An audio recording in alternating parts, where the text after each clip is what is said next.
setelah dipukul, lima kontainer hilang dari tanah saya. Kemudian karena saya mendapatkan bukti baru, saya buat laporan 2016. Atas laporan saya itulah saya dilaporkan balik. Padahal laporan saya nggak jalan. Bayangkan untuk pemukulan aja.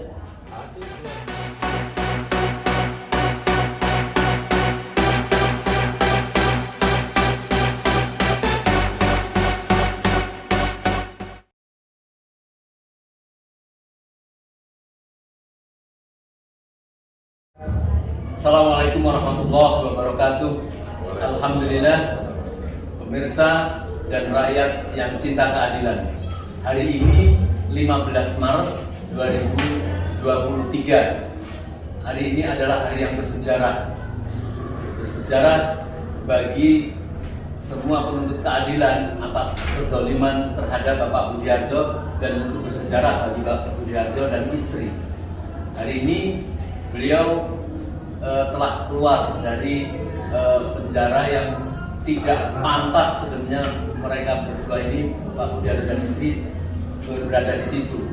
Tetapi inilah memang perjuangan butuh keuletan, dan alhamdulillah kemarin hakim memutuskan untuk penangguhan penahanan, tetapi proses hukum tetap berjalan. Dan tentu kita semua berdoa terhadap proses yang akan datang. Tidak mungkin ya kita melihat beliau terus akan didolimi, dan kita berharap beliau harus bebas dan dikembalikan hak-haknya, karena tentu pembebasan ini atas dasar keyakinan hakim ya, bahwa tidak ada pemalsuan, penipuan dari beliau. Andai kata itu ada, pasti terlihat dari awal. Kita berdoa dan kita tentu menyambut terima kasih kepada Pak Budi yang dalam keadaan capek, tapi tetap menyapa terhadap kita semua yang ikut proses dan peradilan. Dan mungkin sedikit dijelaskan oleh Bapak Yahya Rashid untuk penangguhannya itu seperti apa dan bagaimana proses selanjutnya. Mungkin sebentar bisa menyapa. Ya, terima kasih. Assalamualaikum warahmatullahi wabarakatuh. Waalaikumsalam. Terlebih dahulu kita panjatkan puji syukur kehadirat Allah Subhanahu wa taala atas berkah dan hidayahnya sehingga kita bisa berkumpul di tempat ini dengan sehat walafiat semuanya. Amin. Utamanya kepada Bapak Supardi Kendi Budiarjo dan Ibu Nurlela yang dalam hal ini suami istri sebagai korban mafia tanah yang dikriminalisasi. Jadi untuk ini alhamdulillah selama 2 bulan lebih ya di dalam tahanan mempunyai sikap sangat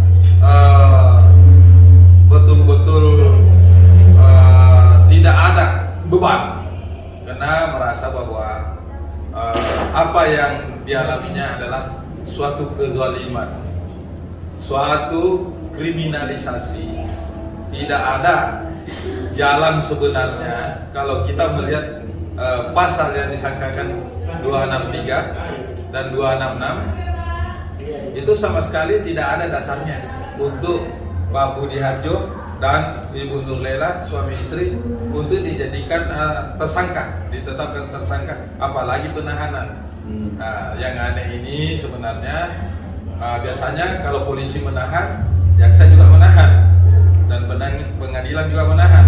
Tapi terkadang polisi menahan, jaksa tidak menahan, pengadilan yang menahan, atau pengadilan juga tidak menahan.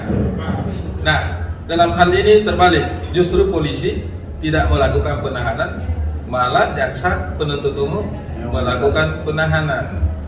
Dan setelah kita menjalani persidangan yang cukup panjang, dan sebenarnya cukup panjang tapi isinya tidak ada sebenarnya, karena laporan ini sebenarnya laporan kami menganggap bahwa di dalam persidangan menyampaikan ke majelis hakim bahwa ini perkara ini bukan perkara normal, adalah settingan dan rekayasa.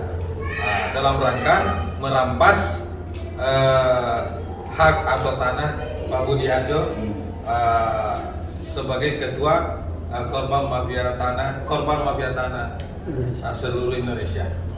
Persidangan yang akan datang selanjutnya tetap dilanjutkan atau seperti apa? Nah, ini kita berterima kasih terhadap majelis hakim yang kemungkinan sudah terbuka mata hati dan mata kepalanya sendiri melihat saksi-saksi atau fakta-fakta di persidangan sangat minim.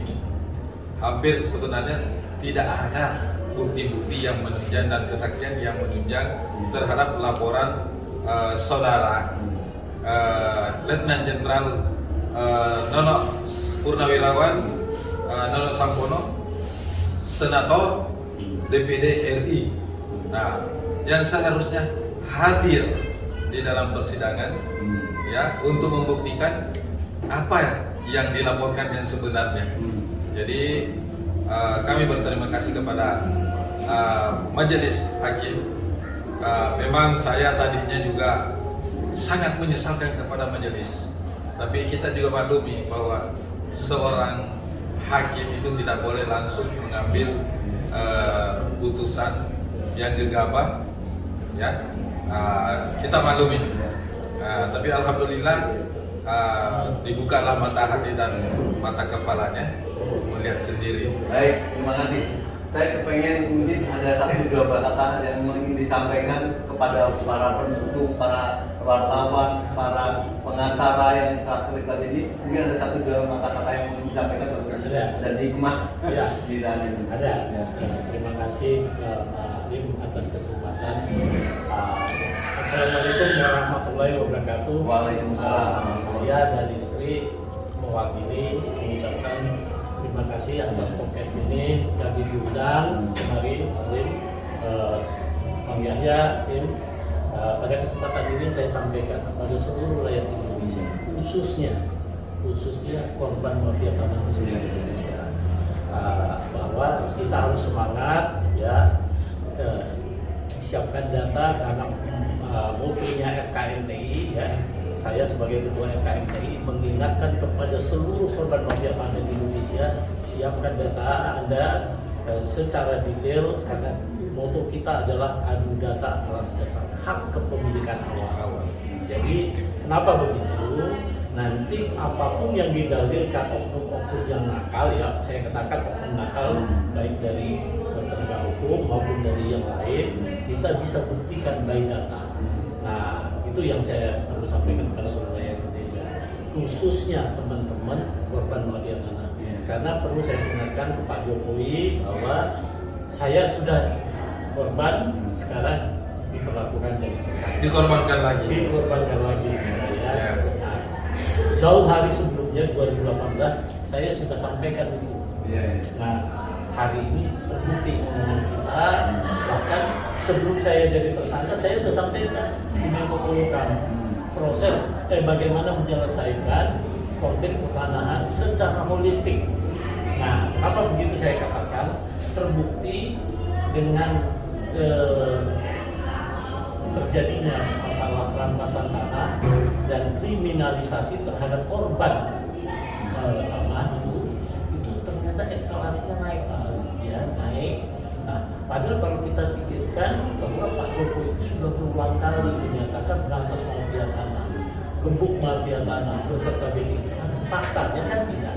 Nah, apakah Pak Budiarjo ada merasa kayaknya PT SSA ini yang memang merupakan perusahaan besar ya, di backing atau diperlakukan Pak Budiarjo secara tidak adil, ada secara perasaan saja ada merasa seperti itu? Iya, dari fakta persidangan ya seperti itu. Kenapa? Saya jelaskan tadi sambung dulu Pak Ali supaya kenapa saya katakan kenapa perampasan tanah itu tidak berakhir, naik terus. Sementara kan penyelesaian perampasan tanah itu di tiga lembaga, di BPN, di penegakan hukum dan peradilan. Tapi kok nggak berhenti? Artinya Pak, ada sesuatu yang harus kita selesaikan di tiga lembaga ini. Atau penyelesaiannya kita tarik, kita bangun lembaga sendiri. Seperti dulu kan ada munculnya KPK, karena tidak terselesainya di kepolisian dan kejaksaan kan, dan itu sudah kami sampaikan tahun 2018. Terakhir saya sampaikan itu tanggal 6 Oktober 2022 di Menko Polhukam. Tapi saya langsung di penjara nih. Jadi TSK kan gitu ya, langsung dijemput paksa. Padahal kami lagi sedang proses pra peradilan. Nah, hal-hal yang seperti ini, ketidakteraturan hukum ini kan harus dibenahi Pak Jokowi ya. Itu yang saya maksud ya. Nah, terlepas dari PP apapun ya, yang besar-besar ini kelihatannya bisa mengendalikan penegak hukum. Jadi fakta yang kami hadapi. Inilah tadi kenyataannya. Ini kan membahayakan. Kalau memang sudah kepercayaan masyarakat tadi apa yang dikatakan oleh korban, ya sudah tidak mempercayakan lagi kepada para penegak polisi, jaksa dan pengadilan, membentuk semacam penanganan atau tim khusus. Nah, kalau itu juga tidak terjadi, kenyataan nanti terbukti apa yang dikatakan oleh Pak Jokowi bisa jadi bunuh-bunuhan nanti. Ya. Ini yang harus kita hindari ya. Jadi untuk masyarakat Indonesia hati-hati dalam membeli tanah. Tapi sebenarnya tidak perlu kita masyarakat yang dilakukan ketegasan daripada penegakan hukum yang jangan memihak kepada konglomerat. Tadi Pak Lim tadi menanyakan apakah ada keyakinan bahwa ada backingan. Itu sudah otomatis karena tidak mungkin seorang pembeli yang tidak mengerti surat-surat apa sama sekali. Pak Budi Harjoni sendiri yang ditersangkakan, istri juga ikut tersangkakan. Nah, pasal 263, 266 tidak disertakan dengan pasal 55. Nah, dan peran dari Ibu Nurlela ini hanya sebagai atas nama PPAJB yang tidak ada kaitannya dengan SHGB yang dimiliki PT BMJ sebagai yang mengklaim bahwa adalah miliknya. Nah, justru di polisi saja di penyidikan tidak ada sama sekali yang digarap, yang diperiksa bagaimana riwayat asal usul atau dasar penerbitan SHGB itu yang disinyalir sebenarnya ini palsu semua ini dasarnya. Yang jelas hari ini kita bersyukur, tetapi kita yakin bahwa Pak Rasid Pak Yahya Rasid dan Pak Budi masih menghadapi suatu ujian dan harus jaga kesehatan, stamina, dan terpenting adalah kita harus berdoa kepada Allah karena ini jelas satu fakta penzoliman. Kalau kita gigih insya Allah. Nah, saya ingin tanya kepada Nurlela mungkin hikmah atau pesan apa yang ada rasa dongkol juga dengan penjaga itu karena ini kan jelas kita luar biasa Ibu dengan sabar mendampingi Pak Widarjo. Silakan Ibu. Kezaliman di Jakarta pasti ada Pak. Karena suami saya beli 2006 karena itu. Saya cuma dipanggil dari Kuala Lumpur Indonesia hanya itu tanda tangan BPJ. Oh, waktu tinggal di sana Kuala Lumpur 2006. Selepas itu 2010 saya dapat kabar suami saya tangannya diambil sama seseorang tangan. Yang saya sakit hati adalah suami saya harus dipukul. Itu yang saya tidak bisa terima sampai saat ini. Karena bagaimanapun dipukul itu ya gimana ya? Nggak bisa ini deh Pak, nggak bisa juga nggak bisa dibayar pakai apapun. Perasaan di penjara gimana? Aduh, kok perasaan di penjara, masya Allah. Satu hari itu kayak 1000 hari. Mungkin kalau orang yang belum pernah merasakan bagaimana di penjara itu, mungkin pikirannya biasa-biasa aja. Tapi kita yang sudah di dalam Pak, dalam 2 bulan lebih itu saya menjalani, subhanallah. Semua kita jalani, tapi karena kita ikhlas, karena tegar. Karena saya mendukung perjuangan suami saya, walaupun kita dijebloskan, walaupun kita tidak salah, ya harus kita jalani. Kalau dongkol pasti dongkol, dan sebenarnya gak ikhlas juga Pak, tapi mesti kita ridho jalani. Mungkin ini cobaan dari Allah. Tapi yakinlah Allah tidak tidur. Betul. Kepada yang menjolimi saya ingatkan, sekuat apapun Anda, waktunya. Ada waktunya kan? Yakin Pak? Ya. Baik pemirsa, kita dengar sepintas tadi dari Ibu Nurlela. Beliau menjadi saksi bagaimana pada saat suaminya membeli tanah, kemudian dipersalahkan, kemudian beliau yang tidak rela lagi suaminya dipukul. Ini luar biasa, biar pemirsa tahu bagaimana ini pemukulan itu atas dasar apa. Ini satu kezaliman yang Nah, sangat ini luar biasa. sebenarnya- jadi begini, betapa sakitnya Pak, saya dipukul di atas tanah saya yang saya beli. Astagfirullahaladzim. Ya. Selama 4 tahun ya di Kosai. Saya 4 tahun jadi beli 2006 langsung saya jadikan pangkalan kontainer. Jadi di pagar pintu depan setelah saya hampir 5 tahun di situ. Padahal memasuki pekarangan orang lain tanpa Bukan izin masalah. itu. Nah, Ya. tidak ada alasan pembenar dan alasan pemaaf. Ini negara hukum. Oh, iya. Tidak boleh orang main hakim sendiri. Iya. Nah boleh persekusi. Walaupun seandainya betul-betul PT SSA itu pemilik lokasi itu dan dikuasai orang lain, tidak boleh melakukan main hakim sendiri persekusi. Apalagi Pak Budi miliknya sendiri. Iya. Iya. Setelah dipukul, pipa kontainer hilang dari tanah saya. Kemudian karena saya mendapatkan bukti baru, saya buat laporan 2016. Atas laporan saya itulah saya dilaporkan balik. Padahal laporan saya nggak jalan. Bayangkan untuk pemukulan aja hasil gelar perkara tanggal 1 itu bulan Agustus 2017. Berkasnya hilang di Polres Jakarta Barat. Berkas pemukulan itu hilang. Hilangkan. Kayak di Texas saja dari Iya, jadi saya ingat betapa hebatnya negara dirusak orang yang maaf ya, bapaknya aja nggak lahir di Indonesia. Ya, kok bisa para pejabat kita kok kehilangan hati nurani dan nasionalismenya gitu. Demi saya tidak tahu kenapa sih, apakah telah terjadi degradasi modal pemerintah kita. Oleh sebab itu saya akan berjuang terus di bangsa ini.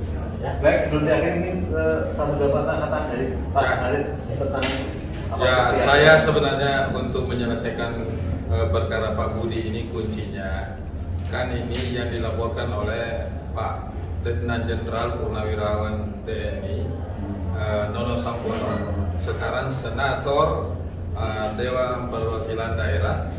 Ya, seharusnya tampil di persidangan untuk memberikan atau menunjukkan kesaksiannya, bukti-bukti apa yang dimilikinya sebenarnya secara gentleman. Jangan lempar batu sembunyi tangan, ya.